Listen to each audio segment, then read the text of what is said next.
Apa ya? Kalau orang itu lebih nyebutnya Inem tuh kayak orang gila, kayak wong edan. Tapi memang orang gila aku, Mbak.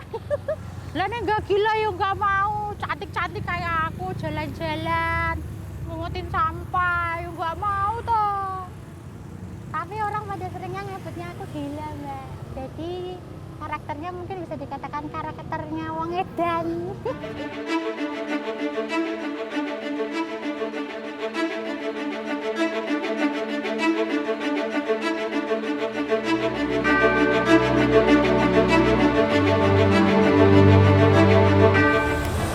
Kalau Inem itu sebenarnya tuh apa ya, Mbak? Cuma pengen jadi manusia yang bermanfaat, manusia yang berguna di sekitarnya. Jadi ya Inem jalan-jalan, nggak pernah ada rencana sih jalan-jalannya mau ngapain, itu nggak ada. Jadi cuma jalan-jalan aja. Nanti kalau di jalan lihat sampah, ada orang buang sampah sembarang, Inem marahin, terus sampahnya diambil, terus dibuang di bak sampah.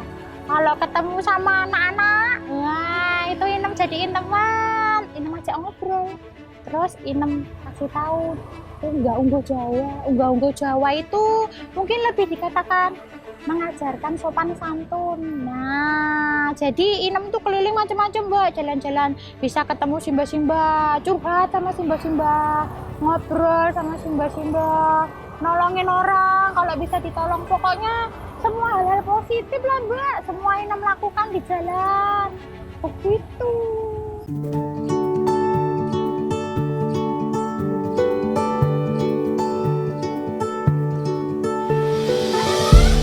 Inem Jogja itu lahir di Jogja itu Januari, awal Januari tahun 2018. Tepatnya itu di saat saya jalan-jalan di pinggir jalan. Saya ingin membuat sesuatu, ingin membuat sebuah hiburan, tetapi hiburan itu mengedukasi masyarakat. Jadi akhirnya saya berpikir kenapa saya tidak melakukan itu. Dan terpintas di benak saya kenapa saya tidak menjadi Inem, dan saat itu juga saya lakukan menjadi Inem jalan-jalan. Sebenarnya Inem Jogja ini terinspirasi dari tata rias wajahnya. Ini sebenarnya ada nilai-nilai filosofinya. Jadi saya itu mengangkat tari edan-edanan. Jadi di Yogyakarta ini ada tari edan-edanan, di mana tari edan-edanan itu biasanya digunakan di acara-acara pernikahan. Jadi sebelum para pengantin atau sepasang pengantin itu menuju ke pelaminan, itu biasanya diawali dengan tari edan-edanan. Nah, tari edan-edanan itu mempunyai simbol bahwa tari edan-edanan itu menolak bala. Menolak bala itu membuang segala pengaruh-pengaruh negatif dalam acara tersebut, dibuang, dan yang diterima adalah energi positifnya. Nah, di situ saya akhirnya membawa tata rias tari edan-edanan dengan tujuan agar kota Jogja ini terhindar, agar Inem Jogja ini menjadi tolak bala bagi para manusia yang ingin membuat kota Jogja itu luntur kebudayaannya. Jadi semua pengaruh-pengaruh negatif di kota Jogja ini ingin Inem hempas lah, seperti itu. Kemudian untuk baju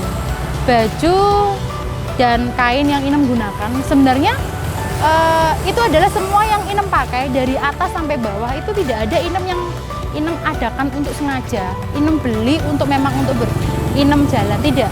Tetapi memang yang ada di rumah, kebaya berwarna-warni saya memilikinya karena untuk kegiatan saya beragama.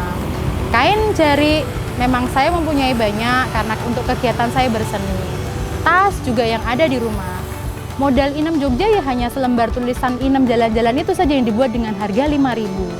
Nah, dengan segala hal yang ada di rumah, akhirnya tercetus bahwa Inem itu kan orang lebih mengenal Inem itu seorang pelayan yang seksi. Nah, di mana saya mengambil kata sensasi Inem pelayan seksi itu untuk menarik masyarakat supaya lebih ingin mengetahui Inem lebih dalam lagi, tetapi dalam hal positif. Akhirnya saya mengambil kata Inem karena memang Inem itu adalah pelayan masyarakat.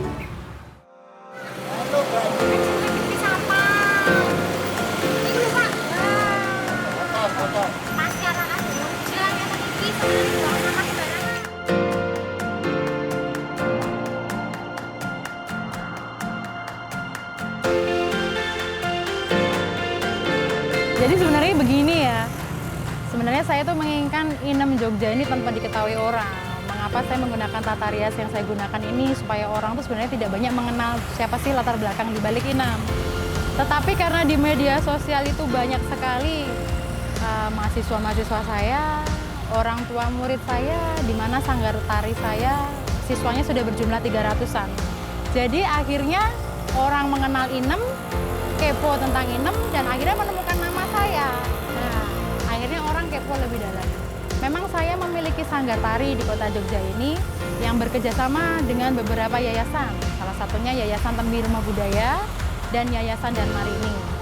Di situ saya mempunyai beberapa staf mengajar dan kebetulan memang saya sempat menjadi dosen selama 4 tahun dan saya putuskan untuk berhenti karena saya ingin langsung terjun ke masyarakat karena bagi saya melakukan hal-hal yang langsung ke masyarakat itu akan lebih bermanfaat.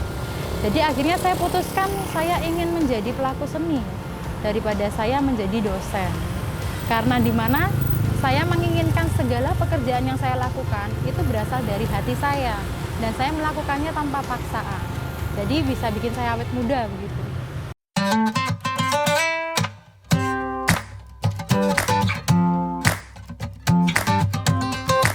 Kalau tanggapan keluarga saya sih awalnya memang saya melakukan ini tanpa sepengetahuan keluarga.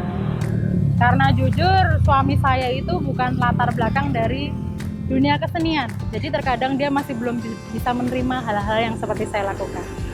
Awalnya memang saya bilang kepada keluarga saya melakukan sebuah penelitian. Memang akhirnya jadi penelitian. Kemudian keluarga memang mendukung di saat itu, khususnya suami saya. Tapi kedua orang tua saya tidak tahu. Setelah viralnya saya di media sosial dan akhirnya sampai terdengar di telinga keluarga saya, orang tua saya sempat menelpon.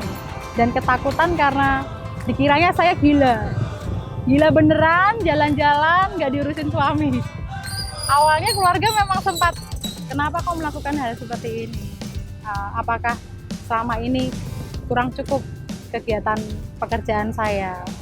Akhirnya keluarga saya beritahu apa sebenarnya yang saya lakukan, dan syukur keluarga mendukung. Dan justru malah keluarga bangga dengan apa yang saya lakukan, karena memang tidak semua orang bisa melakukan apa yang saya lakukan saat ini. Saya pertama kali berjalan, pertama kali Inem turun itu di Malioboro, dan di saat itu saya sempat diusir oleh keamanan Malioboro. Di saat itu sebenarnya saya tidak berpertunjukan, saya tidak menari, saya tidak mengundang perhatian orang yang membuat kerumunan, saya tidak mengganggu kegiatan orang berwisata di Malioboro. Saya hanya sekedar jalan-jalan, melakukan hal-hal positif di saat saya lelah dan saya duduk. Tapi ternyata saya didatangi oleh 2 keamanan Malioboro waktu itu. Dan saya ditanyain macam-macam, saya sudah menerangkan, akhirnya saya menunjukkan KTP, tapi saya tetap diusir, bahkan dengan nada sedikit keras, bagaimana seorang wanita merasa terpojok saat itu. Tapi akhirnya memang di saat pertama kali saya jalan itu saya ditemani oleh beberapa kawan suami saya, karena memang suami sempat khawatir dengan kegiatan yang saya lakukan. Setelah melalui berdiskusi dengan keamanan saya, akhirnya saya dilepas kembali. Jadi sebenarnya pengusiran itu sebenarnya lebih banyak sering juga sih Mbak dari beberapa orang karena takut mengira saya itu orang gila. Jadi sering orang bilang, wah Inem itu wong edan. Bagi saya, oke, memang saya orang gila, saya wong edan. Tapi setidaknya saya orang gila, tapi saya orang gila bermanfaat daripada Anda yang waras, Anda yang sehat, Anda yang merasa pintar, tapi tidak pernah bermanfaat di sekitar Anda. Jadi bagi saya oke-oke saja. Apa yang saya lakukan saja. Pengusiran itu bagi saya semangat saya untuk lebih melakukan hal yang lebih baik lagi, agar orang yang mengusir saya tahu apa yang sebenarnya saya lakukan. Kota Jogja memang sudah istimewa, tetapi masih banyak masyarakatnya yang belum istimewa.